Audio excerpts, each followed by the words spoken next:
하나님과 인간의 관계의 단절이요.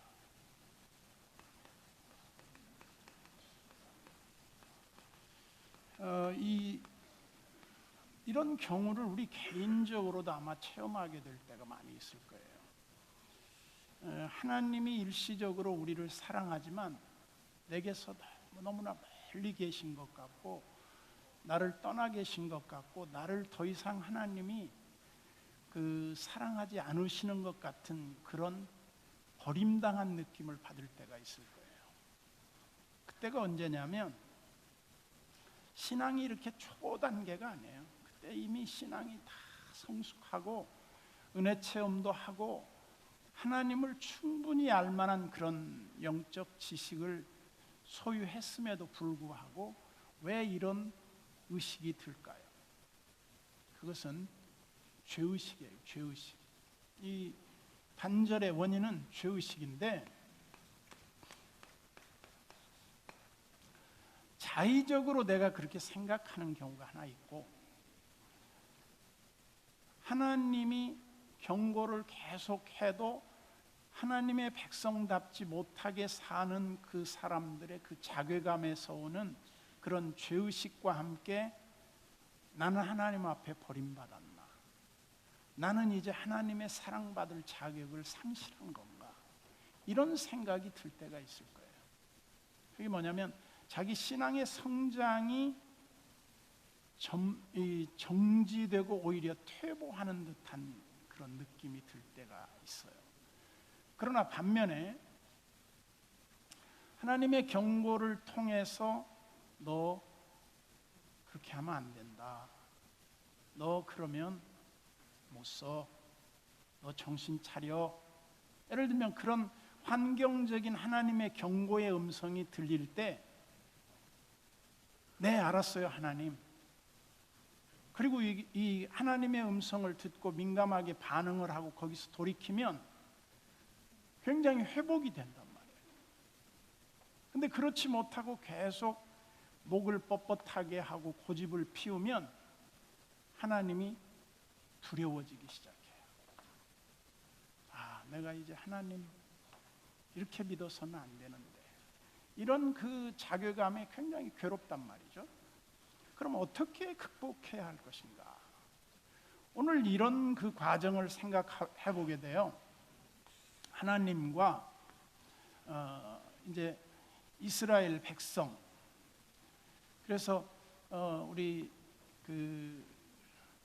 제가 오늘 이렇게 페이스북에 보니까 목사님 그 동영상에 그 구름 기둥 밑에 이제 회막에 임재해 계시는 그런 사진을 하나 보냈는데, 저 사진인데 저게 이제 구름 기둥이고 불 기둥으로 바뀌는 저런 건데 꼭 저런 모양은 아니었을 거예요. 제가 볼 때는 모르겠어요. 하나님의 임재가 저렇게 임했다고 보긴 좀 그렇고, 내가 볼 때는 그냥 이 회막 중심으로 가득 안개 같은 게 이렇게 자욱하게 덮여 있지 않았을까, 그렇게 생각을 해요. 그리고 온 그 자기 백성들을 이렇게 감싸 안은 것 같은 그런 구름 속에 있지 않았을까. 신비감과 함께 하나님의 은총을 그 피부로 감각적으로 느낄 수 있었지 않을까 하는 그런 생각을 해봐요. 뭐 재현할 길은 없죠. 저것도 하나의 화가가 그린 거니까 뭐 그렇게 자기는 생각을 했겠죠. 성경책을 보고 네가 떠오르는 그림을 한번 그려봐라 그러면 사람 100이면 100 다 틀리게 그릴 거예요. 그런데 어쨌든 이스라엘 백성들이 이 하나님의 영광의 구름 아래 다 모이게 됐다는 거예요. 여기에 이제 이스라엘 백성들이 모여 있었다는 거죠.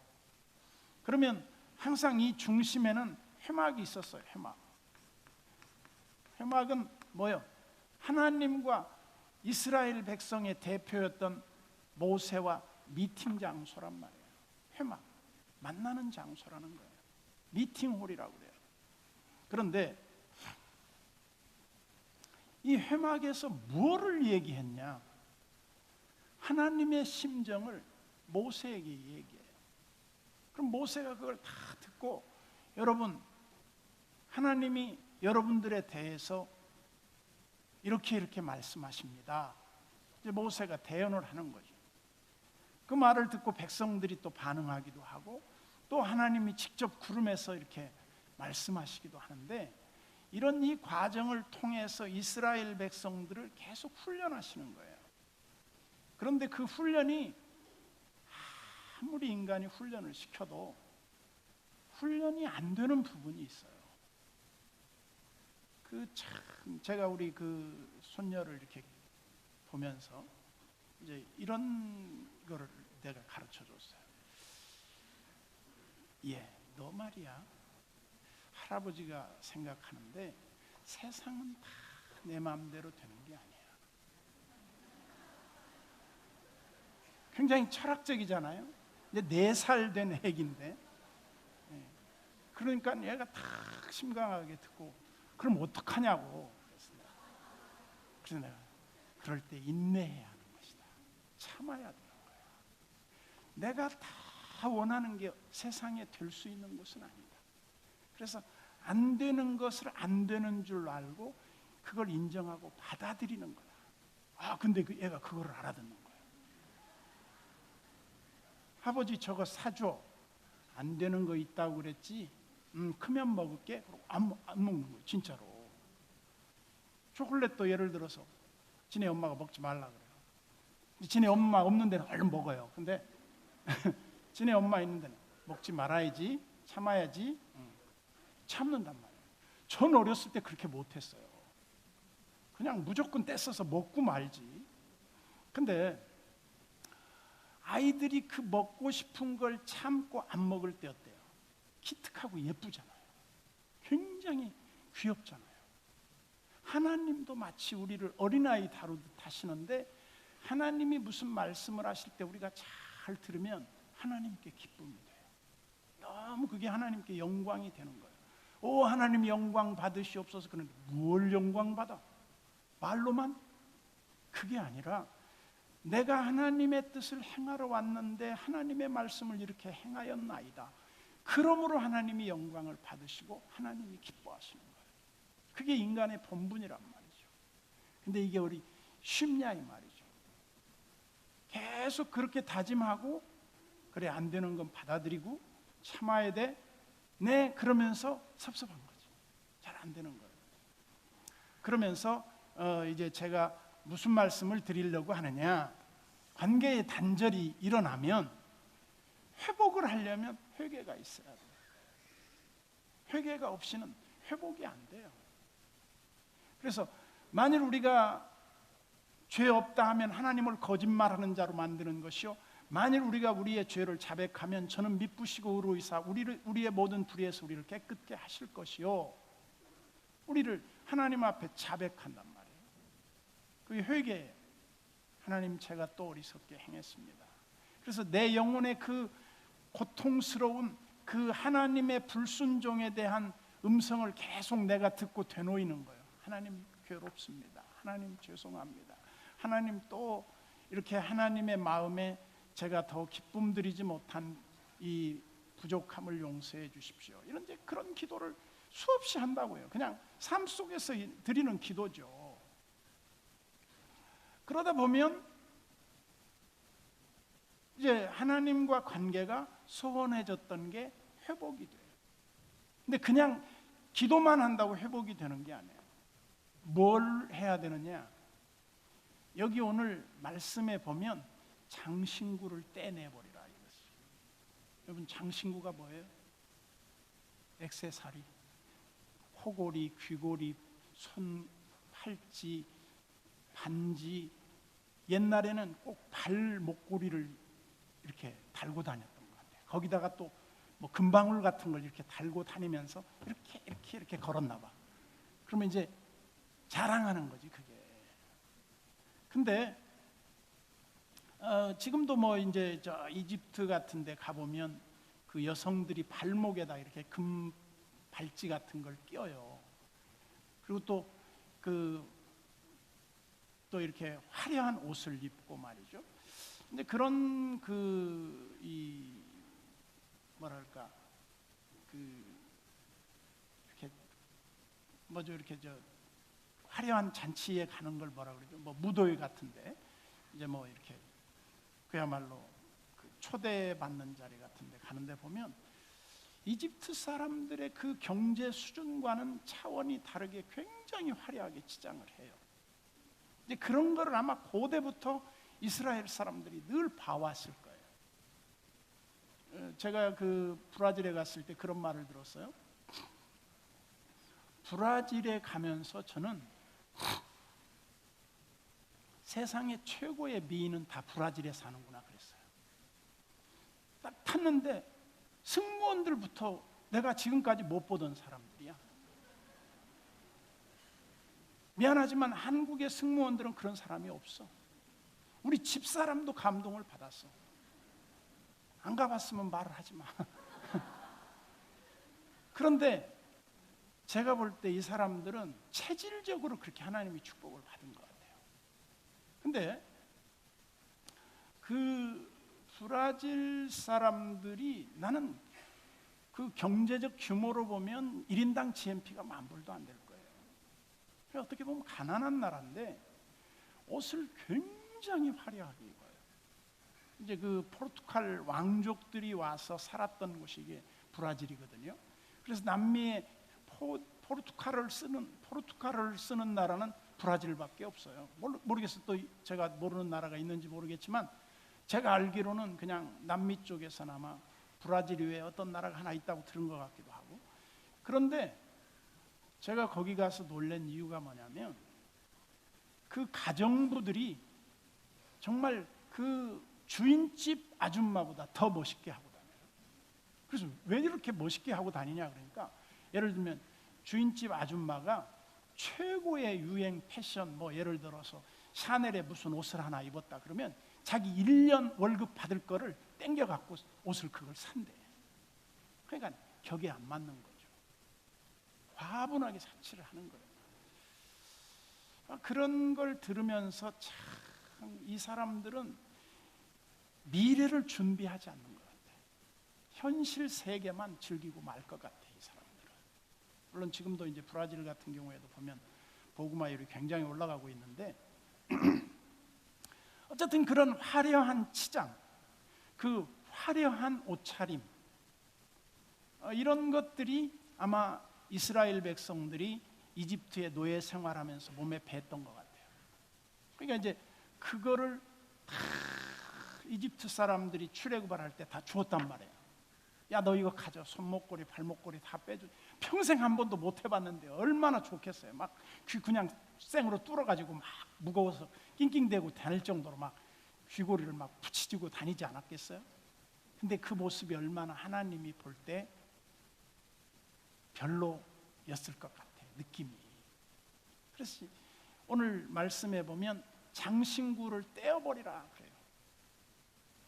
근데 이때 장신구를 왜 떼라 그랬을까요? 세상 거에 너무 빠져 있다 보면 하나님에 대한 관심이 떨어져요. 영적인 관심이 줄어져요. 그러다 보니까 장신구를 떼어버려라. 몇 절이죠? 5절. 5절을 한번 보세요. 5절에 이렇게 되어 있잖아요. 공부 잘하는 학생들은 절도 잘 찾아. 근데 공부 못하는 학생은 어디에 그런 말이 있어 그래. 하여간 표시가 나. 공부는 못하더라도 좀 신앙이라도 좋아야지. 그래 하나님 앞에 쓰임 받을 거 아니에요. 자, 5절을 읽겠습니다.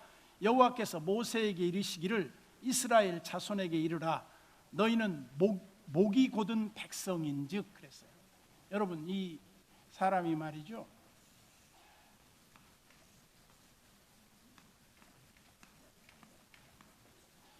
목이 곧은 백성이다. 이 목이 말이죠. 참 중요해요. 이 목을 이게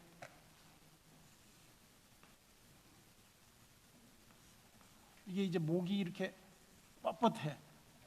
응? 그러면 이 머리가 좀 이렇게 있어야 되겠지. 눈도 이렇게 눈썹도 좀 있고 귀도 좀 있고. 예를 들어 이제 이렇게 했다 합시다. 근데 이 목이 곧다. 말은 다른 말로 하면 교만하다는 말이에요. 교만하다, 동의어예요. 그 다음에 또 무슨 뜻이 있냐? 고집세다. 그 다음에 또 무슨 뜻이 있냐? 불순종한다. 말 안 듣는 거예요. 그러면 이제 하나님이 말씀하실 때 어깃어깃하고 말씀을 안 들으면 그걸 뭐라고 말하냐면 이 목이 곧은 백성. 그리고 또 하나님이 쓰는 표현이 이 성경의 경구처럼 불순종하는 백성들에게 뭐라고 또 그 나오는 경구가 있냐면 이마가 금강석처럼 굳은 얼굴을 가지고, 그런 표현을 썼어요. 이스라엘 백성들이 너무 불순종할 때 선지자들이 그런 표현을 써서 하나님의 마음을 백성들에게 알려줬단 말이에요. 이 표현이 2번이나 나와요. 목이 곧고 그 마음이 부드럽지 않아. 한마디로 말해서 하나님의 말씀을 들을 준비가 안 되는 거예요. 너무 고집스러운 거예요. 하나님의 말씀이 뿌리내릴 그런 마음밭이 준비가 안 돼 있다는 거죠. 그러니까 그걸 뭐 오늘날 신약으로 말한다면 들을 귀가 없는 거예요. 하나님 말씀을 들을 그런 그 마음의 준비가 안 돼 있는 거죠. 그러다 보면 하나님하고 관계가 깨어질 수밖에. 자, 그래서 1절을 한번 보세요. 1절에 보면 여호와께서 모세에게 이르시되 너는 내가 애굽 땅에서 인도하여 낸 내 백성과 함께 여기를 떠나서 내가 아브라함과 이삭과 야곱에게 맹세한 내 자손에게 주기로 한 그 땅으로 올라가라. 이 말은 1절은 이런 뜻입니다. 난 안 갈 테니까 너하고 백성들 가라. 가면 내가 약속한 땅은 준비되어 있을 거야. 니네들이 잘해서 주는 게 아니라 아브라함, 이삭, 야곱하고 약속했기 때문에 주는 거야. 어서 가서 차지해. 모세가 이 말을 들었을 때 얼마나 섭섭했겠습니까? 얼마나 위기감을 느꼈겠어요.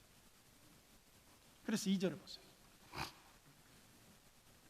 하나님이 내가 사자를 너보다 앞서 보내어 가나안 사람과 아모리 사람과 헷 사람과 브릿 사람과 히윗 사람과 여붓 사람을 쫓아내고, 즉 가나안 원주민 7족속을 하나님이 다 쫓아내겠다는 거예요. 그러면 얼마나 좋아요. 아, 예, 하나님 감사합니다. 그리고 그냥 막 룰룰랄라 하고 갔으면 될 것 같잖아요. 근데 그 다음 절을 보세요. 너희를 적과 꿀이 흐르는 땅에 이르게 하려니와 나는 너희와 함께 올라가지 않겠다. 하나님이 너희와 함께 안 가겠다는 거예요. 이게 무슨 말이에요? 이 말은 나 너희들 꼴보기 싫어. 그러니까 가. 난 너희들하고 이제 더 이상 말 안 할란다. 난 너희들하고 같이 있기 싫다. 너희들 그냥 네 마음대로 살아라. 가서 가나안 땅 차지하고 잘 살아. 잘 먹고 잘 살아. 막 이게 어떻게 보면 인간적 표현으로 보면 굉장히 화가 나고 섭섭한 거예요. 물론 하나님이 뭐 섭섭하고 화났겠습니까마는 그런 표현이란 말이에요. 그러니까 이제 이렇게 됐을 때 모세가 어떻게 했습니까? 그럼 제자 훈련 받은 분들은 다 기억이 새로워야 돼요. 이 부분이. 근데 제자 훈련 받았는데도 이 부분이 뭔지도 모르고 있는 사람이 있어. 속 뒤집어지게. 4절 보세요. 백성이 준엄한 말씀을 듣고 슬퍼하여 한 사람도 자기의 몸을 단장하지 않았다. 이게 중요합니다.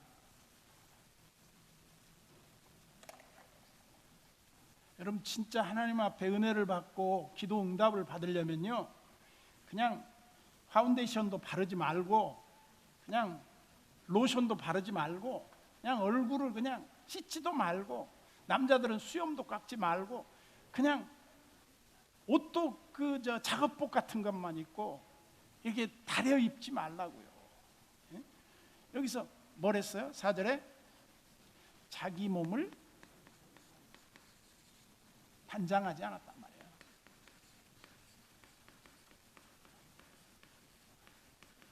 이게 무슨 말이에요? 이게 슬픔의 표시예요. 슬픔.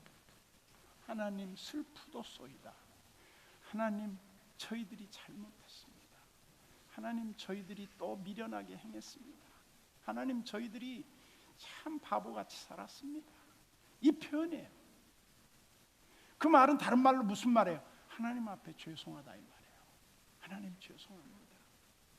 이 못난 것이, 하나님 은혜는 많이 받고 축복은 많이 받았으나 주님 앞에 내가 한 게 너무 적습니다. 용서해 주십시오. 막 이렇게 조아리고 있으면 아버지가 야야 됐다 그만 일어나라. 아닙니다. 저는 못 일어납니다. 일어나라니까. 아닙니다. 못 일어납니다. 일어나래도 못 갑니다. 막 그러면서 이제 그러면 하나님의 마음이 누그러져. 그래가지고 어떻게 해요? 알았다. 네가 원하는 게 뭐냐? 같이 가주시옵소서. 알았다. 이 왼수 같은 것. 그러면서 같이 가주시는 것 같은 그 그림이 그려지잖아요. 그러면서 백성이 하나님이 함께 가시지 않겠다고 하니까 너무 실망스러운 거예요. 이 광야에서 여행을 마치고 약속의 땅에 들어갔는데 하나님이 없이 산다. 이게 무슨 의미죠? 우리 혼자 우리끼리 잘 먹고 잘 살았다. 무슨 의미가 있어요? 하나님 안 믿고도 되는 건데. 하나님 안 믿고도 그렇게 사는 사람이 있는데. 우리는 그게 아니고 하나님과 함께 하나님이 우리의 삶에 동행하십니다. 하나님이 우리와 함께 가시지 않으면 저희는 안 갑니다 이 말이에요. 자, 5절에 보세요. 이제 하나님이 이제 이렇게 슬퍼하는 백성들을 보면서 여호와께서 모세에게 이르시기를 이스라엘 자손에게 이르라. 너희는 목이 곧은 백성인즉 내가 한순간이라도 너희 가운데 이르면 너희를 진멸하리니 그랬어요.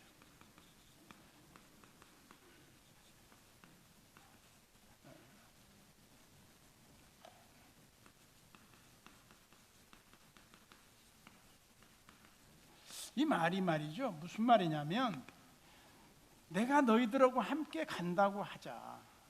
너희들 그렇게 해걸복걸해서 간다고 하는데 너희들이 또 그렇게 금송아지 우상 만들고 배신하고 너희들이 내 그 애굽에서 이끌어낸 목적을 너희들이 계속 거스르고 말 안 들으면 내가 너희들 다 그냥 청소해버리겠다는 말이거든. 다 너 쓸어버리겠다는 거 아니에요. 진멸한다는 말. 씨도 안 남겨두겠다는 거 아니에요. 하나님의 진노의 무서움을 진노라고 하는 표현을 진멸하다. 한 사람도 남겨두지 않고 다 죽여버리겠다는 거예요. 물론 하나님이 그러신 적은 없어요. 진노 중에라도 긍휼을 베푸시고 은혜를 베푸셔서 그 악한 사람들 중에서도 하나님이 용서해 주시고 그들 중에 씨앗을 좀 남겨놓는 경우가 많았어요. 그런데 하나님 앞에 의로워서 산 사람은 아무도 없어요. 다 뭐 하나님 앞에 이미 사형 선고를 받았는데 뭐 살려준 거는 그냥 하나님의 특별 사면 받은 것밖에 없어요. 죄를 안 지어서 사는 게 아니고 이거는 우리 공통의 하나님의 은혜. 그래서 나의 나 된 것은 다 하나님 은혜라 그러면서 막 울었잖아. 이제 울지도 않아. 노래 부르면서 하도 이제 그냥 은혜를 당연시 여기니까 참 뻔뻔해지는 거죠. 그러면서 6절을 보세요. 이스라엘 자손이 호렙산에서부터 그들의 장신구를 떼냈다. 장신구, 이거 참 금부치죠. 금부치 같은 거. 그 다음에 뭐 반달 장식도 있었을 거고, 뭐 십자가는 안 졌을 거예요. 그때 당시에 뭐 있을까요? 뭐 사슴뿔 같은 것도 있었을 거고, 뭐 호랑이 이빨 같은 것도 있었을 거고, 호랑이는 없나? 사자 이빨 같은 거. 그 다음에 또 뭐 이렇게 뭐 독수리 깃털 같은 거 막. 근데 이런 뭐 장식을 했을 거 아니에요. 좀 멋있어 보이는 거. 또 아프리카 사람들은 또 해골 막 그런 걸 또 걸고 다니기도 하고. 참 지저분한 거죠. 하나님 보실 때. 다 이런 것들이 뭐예요? 우상이에요, 우상. 다 자기 취향대로 좋아하는 것들 걸고 다니고 뭐 자랑하고 다녔겠죠. 근데 이런 거 다 떼서 야곱이 베델에 올라갈 때 그 뭐죠? 드라빔 같은 거 해가지고 장신구 같은 거 다 땅에다 묻어버렸단 말이에요. 그 지금 찾으러 가면 그 굉장히 비쌀 텐데 찾으면 그 고고학적으로 수천 년 된 거 하나 찾으면 막 몇천억 받겠죠. 그 야곱이 쓰던 드라빔을 찾았다 그러면 뭐 끝나버리는 거지. 성경 세계 고고학자들이 이야 그거 한 번만 보여줘, 한 번 보여주는데 1억 그러면 막 오겠죠. 그래서 다 묻었어요. 묻은 다 썩었겠죠. 이미 뭐 흔적도 없겠죠. 뭐 땅에서 뭐 부식이 안 일어나는 게 별로 없으니까. 그래서 여기서 보면 이제 다 사람들이 이제 하나님의 그 진노하심에서 피하기 위한 하나의 방편으로 장신구를 다 떼서 땅에다 묻어버리고 하나님만 바라보겠다고 이 땅의 것을 다 결별했단 말이에요. 그러니까 마치 우리가 하나님의 그 은혜를 사모하는 마음으로 세상은 간 곳 없고 주님만 보이도다, 그런 간증이나 마찬가지잖아요. 7절에 보세요. 7절은 이렇게 말해요. 그래서 모세가 항상 장막을 취하여 진 밖에 쳐서 진과 멀리 떠나게 하고 회막이라 이름하니 여호와를 앙모하는 자는 다 진 바깥 회막으로 나아가며. 그래서 이제 하나님과 만나는 장소를 백성들 옆에다 두지 않고 멀리 둔 이유는 하나님이 너무나 그 위험 앞에 이스라엘 백성들이 혹시라도 하나님의 진노의 심판을 받을까 봐 모세가 진 밖으로 이렇게 멀리 뛰어났다는 겁니다. 그러니까 모세가 거기 나가면 늘 여호수아가 수행을 하고 모세가 떠나도 여호수아는 그 성전을 지키고 있었다는 거예요. 그때는 이미 제사장 제도가 제사를 지내는 그때가 아니었던 것 같아요. 아니면 지금 제사장인 아론이 우상 숭배를 했기 때문에 진노의 대상이 되다 보니까 하나님이 이것들 다 쫓아내라고 그랬던 것 같아요. 그러니까 이제 모세하고 여호수아가 대신 그 회막을 지키고 있었던 거예요. 그런데 이제 8절 보세요. 모세가 회막으로 나아갈 때는 백성이 다 일어나 자기 장막 문에 서서 모세가 회막에 들어가기까지 바라봤대요. 왜 바라봤을까요? 하나님의 긍휼을 바라는 거예요. 하나님이 저 회막에서 이렇게 구름이 걷어서 떠나버리면 우리는 끝난다 이렇게 생각한 거죠. 그러니까 조심스럽게 모세가 들어가면 하나님이 거기로 임재해서 이렇게 모세와 만나셨단 말이에요. 그걸 백성들이 굉장히 귀하게 본 거죠. 그리고 이제 9절 보세요. 모세가 회막에 들어갈 때 구름 기둥이 내려, 우리 말로는 구름 기둥이지만 그 영광의 쉐키나라고 해서 여러분들이 뭐 수없이 들었을 거예요. 그 자욱한 안개 같은 그런 그 영광의 임재의 한 그 상징이죠. 사람들이 이제 그런 걸 좋아 보여 가지고 이제 서양 사람들이 영광의 구름이 임재한다니까 그냥 아이스 그냥 이렇게 물 뿌려 가지고 확 그 뭐지 이렇게 나오는 거 뭐지? 예? 비눗물이 아니지 뭐지? 구름 드라이 아이스 뿌리면 뭐 이렇게 구름 같은 거 나오잖아. 인조 구름 같은 거, 연기 같은 거. 그게 이제 말하자면 그런 게 가득했다는 거죠. 그 인조로 한 게 아니라 실제로 말이죠. 아마 그런 구름이 임재할 때 향긋한 냄새가 나지 않았을까? 전 그렇게 봐요. 하나님의 그 임하심에 대한 어떤 감격의 어떤 느낌을 이 오감으로 느낄 수 있게 하지 않았을까? 그런 생각을 해봐요. 그래서 백성들이 그걸 이렇게 멸찍이서 이렇게 바라봤을 거라고. 왜? 감히 하나님을 어떻게 똑바로 바라보겠어요? 죄송해서, 겁나서. 그리고 이제 10절에 보세요. 모든 백성이 회막문에 구름 기둥이 서 있는 것을 보고 다 일어나 각기 장막문에 서서 예배하며. 아마 거기서 이렇게 했을 거예요. 전하, 납시오사옵니까? 어서 오시옵소서. 이곳에 계시고 떠나지 마시옵소서. 눈도 못 뜨고 이제 이러고 있는 거죠. 그러면 이제 쫙 엎드려 있으면 누군가 이렇게 봤을 거예요. 응? 구름이 떠났나 안 떠났나 이렇게 궁금했을 거 아니에요. 그 기도하라고 눈 뜨고 보는 애들이 있었고, 이렇게 봤겠죠. 이렇게 안 뜬 것처럼 하나님 내 이놈 눈 감는 거죠. 그런 그 느낌을 받아요. 그래서 이스라엘 백성들과 하나님과의 관계가 소원해졌는데 장신구 버리고 그 불순종하던 마음을 바꾸고 하나님 뜻대로 살려고 하는 마음이 있을 때 하나님이 그 회막에서 다시 돌아와 만나준 거예요. 그러면서 이제 뭐라고 말하는 거 보세요. 11절. 사람이 자기의 친구와 이야기함 같이 여호와께서는 모세와 대면하여 말씀하시며 모세는 진으로 돌아오나 눈의 아들 젊은 수종자 여호수아는 회막을 떠나지 아니했다 그랬는데, 하나님과 모세 어떻게 해요?